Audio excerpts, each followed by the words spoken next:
Bismillahirrahmanirrahim. Assalamualaikum warahmatullahi wabarakatuh. Alhamdulillahirabbil alamin.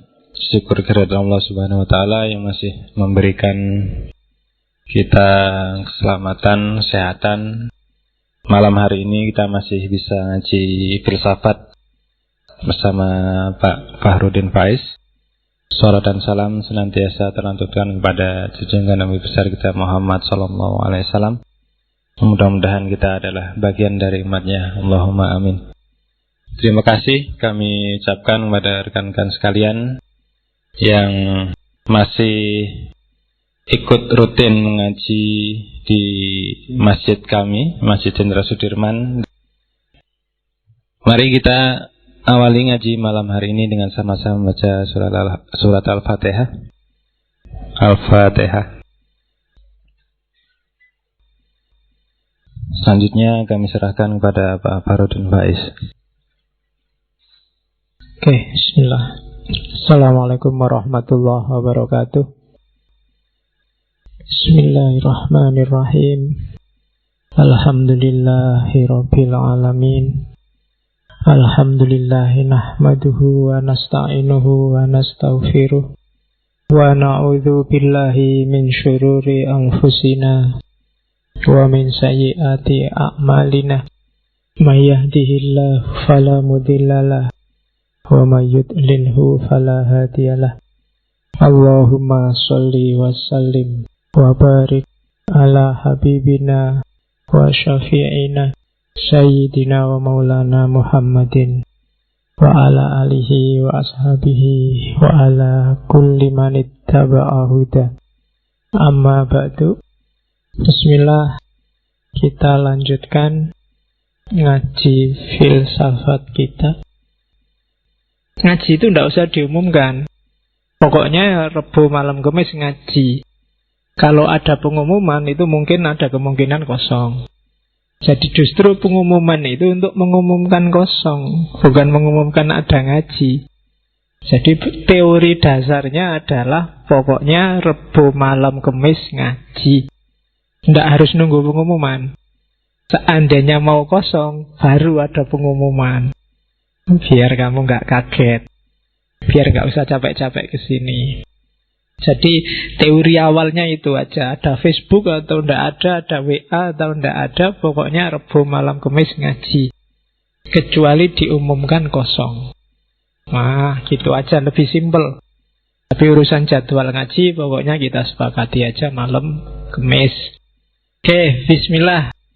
Malam ini tema kita adalah kebahagiaan, happiness, sa'adah.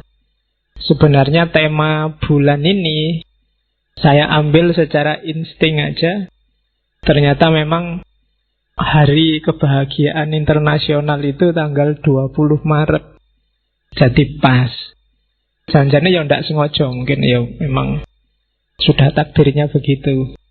Jadi pas kita ngomong kebahagiaan, sebenarnya kita ada di bulan kebahagiaan internasional. Malam ini kita masih di dunia muslim setelah minggu lalu ketemu Al-Farabi. Hari ini kita ketemu Ghazali, tokoh besar Islam Sunni. Kalau katanya Zweimer yang orientalis Jerman itu, 4 tokoh besarnya Sunni yang paling berpengaruh itu yang pertama Nabi Muhammad. Ya orientalis itu, Nabi Muhammad dijajar sama yang lain. Yang kedua Bukhari, yang ketiga Asy'ari, dan yang keempat Ghazali. Tidak mungkin kalian nggak pernah dengar nama Ghazali. Zaman saya dulu kuliah S1, kalau mahasiswa sudah sumpek nyari judul, pelarian terakhir Ghazali. Karena bahannya banyak, terjemahannya banyak. Tinggal milih yang belum apa. Saya tidak tahu yang ada di kepala teman-teman tentang Ghazali apa. Dulu waktu sesi filsafat Islam kita sudah menyinggung sedikit tentang Ghazali. Tokoh yang ilmunya lengkap dalam tradisi kajian Islam. Ya fikih, ya kalam, ya tasawuf, termasuk filsafat, dia juga ahli. Jadi tokoh yang multidisiplin. Multidisiplin itu orang Barat nggak percaya. Bagi orang Barat, manusia itu sak jago-jagone mendalam di ilmu itu ya satu, spesialis. Tapi sejarah membuktikan banyak tokoh yang ilmunya multidisiplin. Tidak kayak orang modern sekarang. Mungkin karena orang modern sekarang banyak kenyamanan-kenyamanan sehingga agak manja. Tapi orang dulu meskipun hanya bekalnya tinta yang dicelup, lampu yang tidak terlalu terang, tapi karyanya luar biasa, ratusan. Kita sekarang yang fasilitasnya luar biasa, pingin kitab apa tinggal download, tapi kan akhirnya kita jadi manja. Zaman dulu para ulama nyari satu hadis saja bisa jalan berbulan-bulan. Kamu download Maktabah Samilah itu dapat ribuan hadis langsung, tapi dibuka aja enggak. Oh, itu menurut saya kemanjaan postmodern. Jadi kita jadinya generasi yang tidak tangguh di bidang sains. Padahal dulu sudah mati-matian dicontohkan oleh generasi Islam awal. Ghazali itu kitabnya ratusan, meskipun banyak diantaranya yang lenyap seiring dengan surutnya kekhalifahan Islam. Ghazali lahir ketika Baghdad hampir jatuh. Sampai Baghdad jatuh diganti Seljuk. Dan nanti sekitar tahun 1100, saya apal tahun meninggalnya Ghazali karena mudah diingat, 1111. Kalau lahirnya 1059, jadi meninggalnya masih muda, 52 tahun. Tapi karyanya luar biasa. Ghazali salah satu tokoh intelektual muslim yang menurut saya normal. Normal dalam arti dia tidak ada aneh-aneh. Kalau benar ya dibilang benar, tidak bikin aliran aneh-aneh, tidak bikin pikiran yang kontroversi. Tulisannya juga, dia filosofatnya sangat tinggi, tasawufnya sangat tinggi, tapi kalau dia nulis, dia paham audiennya. Jadi kitab-kitabnya Ghazali itu lumayan mudah dipahami. Yang perlu dicatat dari Ghazali, dia awalnya intelektual murni, menjelajah hampir semua keilmuan Islam, dan nanti berakhir dalam tradisi tasawuf. Termasuk kitab yang malam ini banyak kita singgung, Kimyaus Sa'adah, kimia kebahagiaan. Meskipun slide yang kita tampilkan hari ini ada 1-2 yang saya ambil tidak dari Kimyaus Sa'adah, tapi dari Mizanul Amal. Beberapa kitabnya Ghazali yang menyinggung kebahagiaan kan setahu saya Kimyaus Sa'adah, Mizanul Amal, Ihya Ulumuddin, sama Al-Munqidh Minad Dhalal. Cuma yang dominan malam hari ini kita ambil dari Kimyaus Sa'adah. Ghazali memuncak karir intelektualnya ketika Nizamul Mulk jadi Perdana Menteri. Dan dia mulai susut dalam arti berbalik dari tradisi intelektual kerajaan menjadi tradisi tasawuf itu setelah Nizamul Mulk terbunuh. Dan di era kekacauan politik kayak gini nanti Ghazali melakukan konversi dari tradisi intelektual istana jadi tradisi sufi. Dalam cerita dia 10-12 tahun mengembara uzlah. Dan disitulah nanti karya-karya sufi besarnya lahir, termasuk Kimyaus Sa'adah. Kimyaus Sa'adah ini termasuk karya-karya paling akhir setelah Ihya Ulumuddin. Dan ada cerita kenapa dia konversi dari tradisi intelektual ke tradisi sufi, karena dia tertarik oleh ilmunya adiknya. Adiknya ini sufi lebih dulu, Ahmad Al-Ghazali. Kalau Ghazali kan namanya Muhammad. Abu Hamid Muhammad bin Muhammad Al-Ghazali At-Tusi As-Syafi'i Al-As'ari. Jadi namanya Muhammad, kakeknya namanya Muhammad, kemudian buyutnya juga namanya Muhammad, canggahnya namanya Muhammad, anaknya namanya Hamid. At-Tusi karena lahir di Tus, fikihnya Syafi'i, kalamnya Asy'ari. Dan ya karena dia sufi, jadi sudah mengerti, kalau bahasa sufinya ngerti alamul ghaib wasyahadah.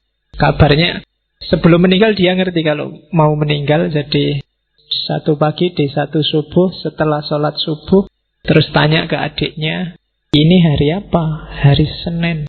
Terus dia ngerti, tolong aku ambilkan kain kafan. Diambilkan kain kafan, terus kain kafannya dicium, terus duduk selonjor, kakinya diselonjorkan sambil semacam orang nunggu waktu. Jadi yang intinya, aku siap dipanggil hari ini, selamat datang malaikat maut, kutunggu kedatanganmu. Konon ada yang tanya, Syekh, mbok, saya dikasih wasiat terakhir. Kalimatnya hanya satu, kamu harus ikhlas. Yang lain, kamu harus ikhlas. Bolak-balik ngomong kamu harus ikhlas, terus meninggal. Dengan kain kafan yang sudah siap, apa-apanya siap. Jadi tinggal langsung berangkat. Nanti setelah dia meninggal, di bawah bantalnya itu ada surat yang terkenal sekali, berisi syair panjang. Ya antara lain intinya, setelah ini aku pergi, tidak usah ditangisi. Karena yang kamu lihat sekarang, itu hanya seonggok daging. Jadi, aku tidak kemana-mana, aku hanya ganti baju. Rohku bersatu dengan hakikatnya. Dan jiwaku bukan yang kamu lihat itu. Ghazali bukan yang kamu lihat itu. Yang kamu lihat itu hanya bajunya kemarin. Karena Ghazali ngomongnya sering pakai bahasa yang mudah dipahami, kadang-kadang para pengkaji, para intelektual itu menganggap kurang tinggi analisisnya. Tapi menurut saya justru disitulah letak jeniusnya Ghazali. Filosof itu kadang-kadang kelemahannya sebenarnya pikirannya biasa-biasa, cuma cara ngomongnya bulat. Itu menurut saya problem. Itu yang bikin filsafat tidak disenangi orang. Dan Ghazali memecahkan problem itu menurut saya. Sementara yang pinter-pinter lebih merasa keren kalau pikirannya agak bulat. Kalau biasa-biasa aja dia merasa tidak canggih. Jadi filsafat yang gampang itu sering nggak dianggap menarik. Kita lihat ya, kayak gimana tentang kebahagiaan. Kita lihat bagaimana Ghazali menerjemahkan pikiran-pikirannya Plato yang kemarin jelimet atau Al-Farabi dalam bahasa yang lebih sederhana dan lebih mudah dipahami. Kalau ini dari Mizanul Amal.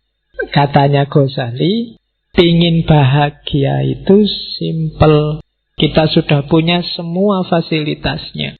Allah sudah ngasih kita.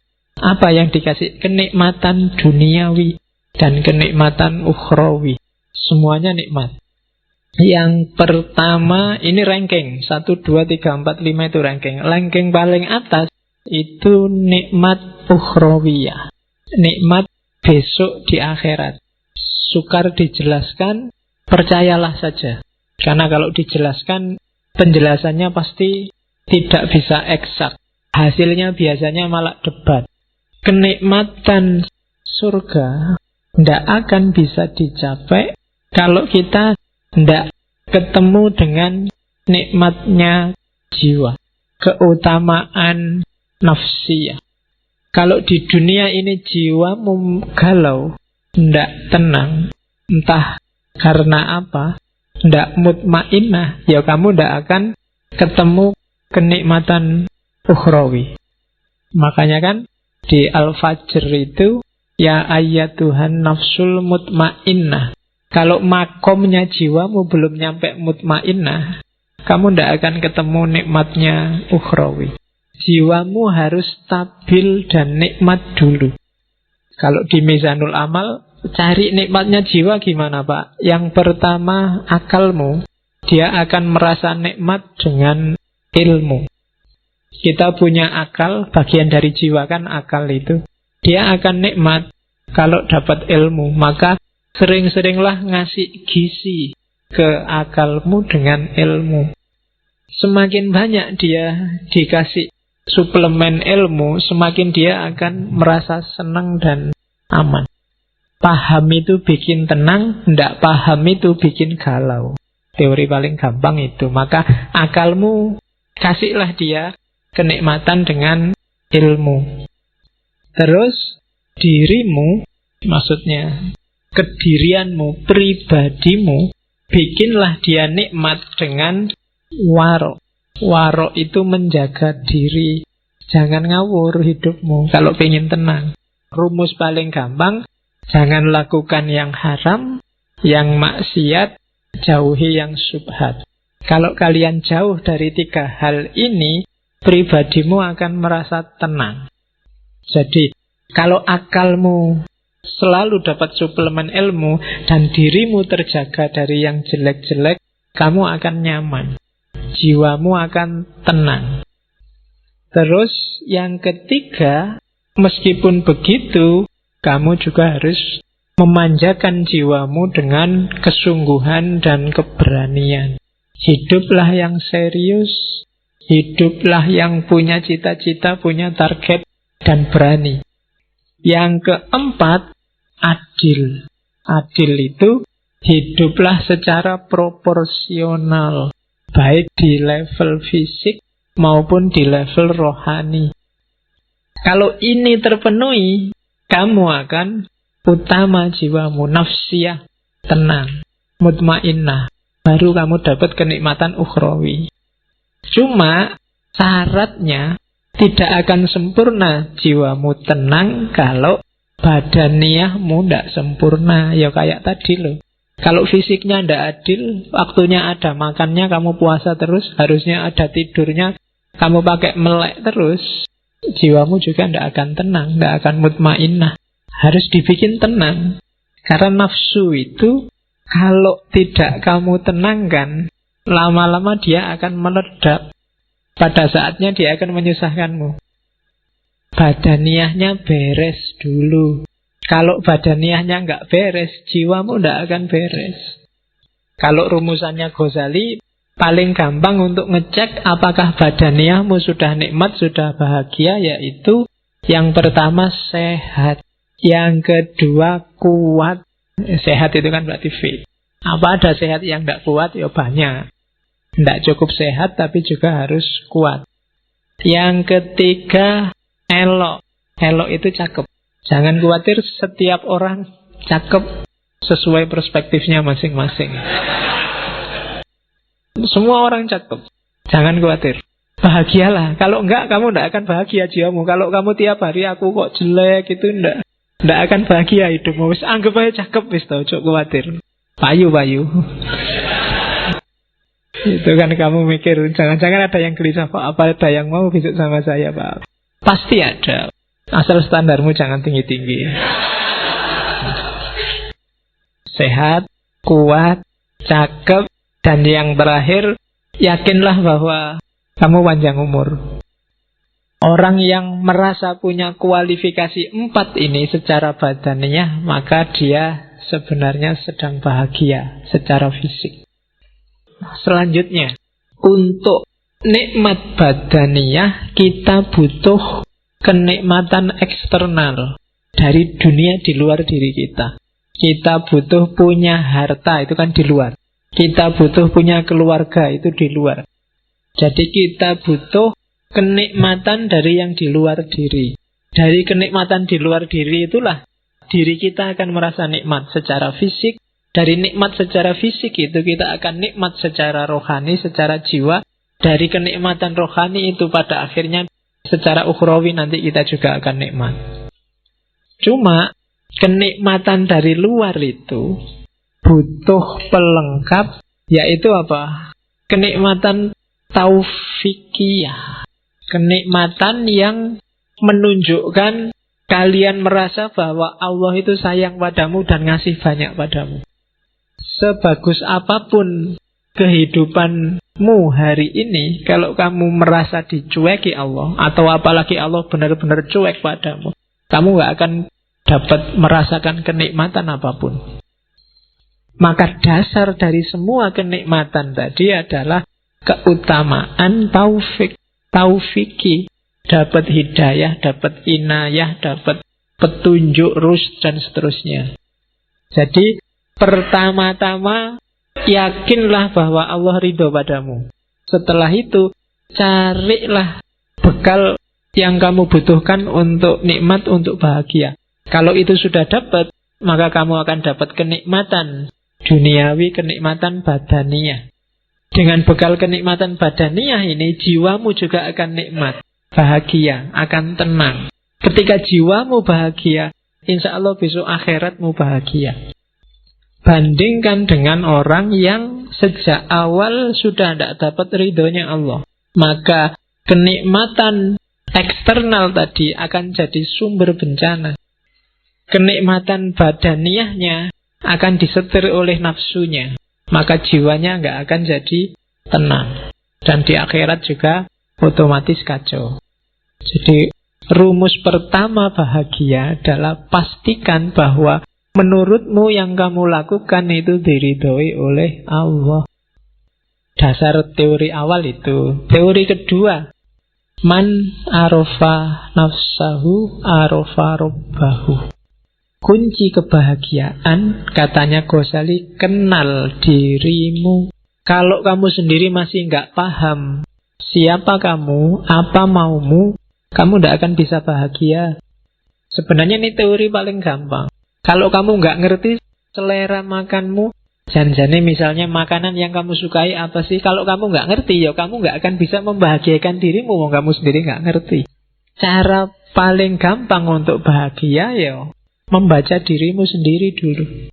Katanya Ghazali di bagian awal Kimia Usa'adah itu, ia yang mengenal dirinya, ialah yang akan merasakan kebahagiaan sejati. Mungkin selama ini kamu nggak bahagia karena kamu nggak kenal dirimu. Kenapa kok kita nggak kenal diri, katanya Ghazali?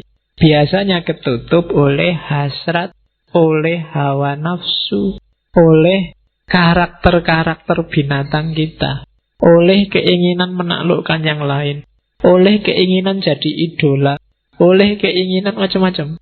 Itu yang bikin kita nggak kenal. Dan jangan salah, katanya Ghazali, mengenal diri itu manfaatnya dua. Begitu kamu jernih membaca dirimu, semakin ke dalam, semakin ke hakikat sebenarnya siapa itu manusia, justru di paling dasar kamu akan ketemu gambarnya Tuhan. Karena Allah memang yang membedakan manusia dengan yang bukan manusia kan wa nafakha fihi min ruhi. Dalam diri kita ditiupkan ruh dari Allah. Dan itu citranya, gambarnya ruh dalam diri kita itu gambarnya Allah. Jadi begitu kamu kenal dirimu yang sejati, hakikatnya kamu kenal Allah. Jangan dibayangkan, kalau mau lakukan, bersihkan dirimu sebersih-bersihnya, singkirkan dari debu-debunya. Ghazali kan yang terkenal bikin analogi cermin itu kan. Semakin nafsu menguasaimu, semakin gelap cerminmu. Kayak kamu maksiat sekali, ada titik hitam satu. Semakin banyak maksiat, titik hitamnya semakin banyak. Sehingga kamu tidak bisa sudah lihat ke dalam dirimu. Akhirnya kamu tertipu oleh titik-titik hitam itu. Kamu anggap yang penting yang titik-titik hitam itu. Padahal kalau kamu bisa bersihkan itu, kamu sisihkan itu semua, kamu akan melihat bahwa sebenarnya itulah hakikat dirimu dan sekaligus itulah Tuhanmu. Ya, itu kalimat-kalimat di Kimia Usa'adah. Coba deh, kalau sanggup, tanyakan, siapa aku dan dari mana aku datang? Kemana aku akan pergi? Apa sih tujuan kedatanganku dan persinggahanku di dunia ini? Di mana sih kebahagiaanku dapat ditemukan? Tanyakan itu, coba jawab. Nah, itu muhasabah. Dan Ghazali wanti-wanti, diingat-ingat ya, dalam dirimu secara umum itu ada 3 aktor, ada tiga variabel yang harus hati-hati kamu gunakannya. Begitu salah dosis, hidupmu kacau. Yang pertama adalah unsur hewan, yang kedua unsur setan, dan yang ketiga unsur malaikat. Tiga-tiganya penting. Kamu butuh unsur hewan. Kalau kamu nggak punya unsur hewan, gawat. Kamu nggak punya ambisi, nggak punya cita-cita, kamu akan jadi orang yang pasif, nggak kreatif. Mungkin kamu bisa nggak punya anak kalau nggak punya unsur kehewanan. Harus punya yang itu. Cuma dosisnya dan caranya diatur. Jangan sembarangan. Kalau sembarangan jadi hewan beneran. Bukan lagi manusia yang punya unsur kehewanan, tapi hewan yang punya unsur kemanusiaan. Walik. Setan juga begitu. Belajarlah dari setan apa? Kecerdikannya. Ya kan? Loh, kalau nggak cerdas luar biasa, nggak bisa jadi setan. Kamu bisa mengerayu orang. Orangnya punya akal. Manusia kan dikasih bekal akal. Dan itu setan ditantang untuk menaklukkan. Dan sering sukses. Ya kan? Loh, setan itu kan sering sukses. Kadang-kadang setannya belum ngapa-ngapain itu sudah sukses. Setannya ya geleng-geleng kepala. Dan menungso. Belum diapa-apain wis manut. Dan malaikat. Jangan salah, dalam dirimu ada malaikat. Potensi untuk pasrah, tunduk total 100% pada Allah tanpa bantah. Karakter-karakter baik 100%. Cuma malaikat yang murni, tidak ada hewannya, tidak ada setannya. Jadi manusia itu mix antara tiga-tiganya. Jadi bukan tiga-tiganya dibuang atau dipilih yang mana, tapi kontrollah tiga-tiganya sesuai dengan dosisnya masing-masing. Kalian harus ngerti dosisnya, ngerti takarannya. Jangan berlebihan. Katanya Ghazali, untuk bisa ngerti takarannya, yang ngontrol harus akal. Kenapa harus akal? Gambarannya kayak kota, katanya Ghazali. Jadi, jiwa kita itu adalah kota besar. Rajanya, beda sama Farabi kemarin. Rajanya bukan akal, tapi hati, kolab. Jadi katanya Ghazali, ndak. Akal itu bukan rajanya. Akal itu tunduk pada kolab. Suka dan tidak suka. Kecenderungan batinmu. Jadi Ghazali melihat manusia itu disetir oleh kecenderungannya. Akal, dalil, argumen, pikiran itu datang belakangan mendukung kecenderungan hatinya. Maka bereskan dulu hatimu. Karena hati itu rajanya. Bukan kayak di Farabi kemarin, akal rajanya. Kamu suka dulu, baru nyari alasan kenapa kamu suka. Atau tidak suka dulu, baru nyari alasan kenapa kamu tidak suka. Jadi rajanya adalah hati. Tugasnya akal apa? Akal panglima perang. Hati itu tugasnya ngasih nasihat, berfatwa. Sementara pekerjanya, panglimanya di lapangan itu akal. Prajuritnya itu syahwat dan amarah. Dua-duanya ya, yang satu wali kotanya, yang amarah itu polisinya kalau katanya Ghazali.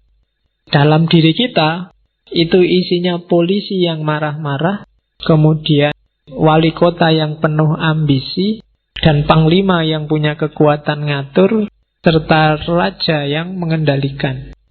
Begitu rajanya nggak beres, maka panglimanya juga disuruh ngatur untuk ke arah yang tidak beres. Syahwat akan jadi penguatnya karena dari situ muncul ambisi hasrat, kemudian kekuatan amarah jadi pendorongnya. Hati-hati, makanya hati harus lembut, baru yang lain ikut lembut. Kalau hati kasar, akalmu juga akan mengarah pada kasar, syahwatmu juga dikontrol oleh kekasaran, dan amarahmu akan semakin menyala. Jadi maka katanya Ghazali, amankan kota jiwamu. Pertama-tama bereskan hatimu, kemudian perintahkan panglima untuk mengendalikan wali kota dan polisi. Kalau enggak, alamat kotamu kacau balau. Jangan sampai nanti nafsunya memberontak, mengalahkan hati, dan akhirnya nafsunya yang jadi raja. Juga jangan sampai polisinya, amarahnya yang jadi raja. Dan jangan sampai juga akalnya yang jadi raja. Yang harus jadi raja hatinya. Terus karena itu katanya Ghazali, itu kalimat tak copy paste, hati-hatilah kalau kebahagiaanmu hanya karena urusan makan, minum, dan semua kebutuhan biologis, maka kamu termasuk kelompok bahaim. Kalau kebahagiaanmu terletak pada menang kalah, siapa yang statusnya tinggi, siapa yang statusnya rendah, maka kita adalah binatang, tapi binatang yang sabuiyah, binatang liar. Kalau tadi bahaim itu binatang ternak, peliharaan. Kalau hidup kita yang bikin kita bahagia adalah tipu daya, muslihat, mencurangi orang lain, maka kebahagiaan kita adalah kebahagiaan jenis kebahagiaannya setan.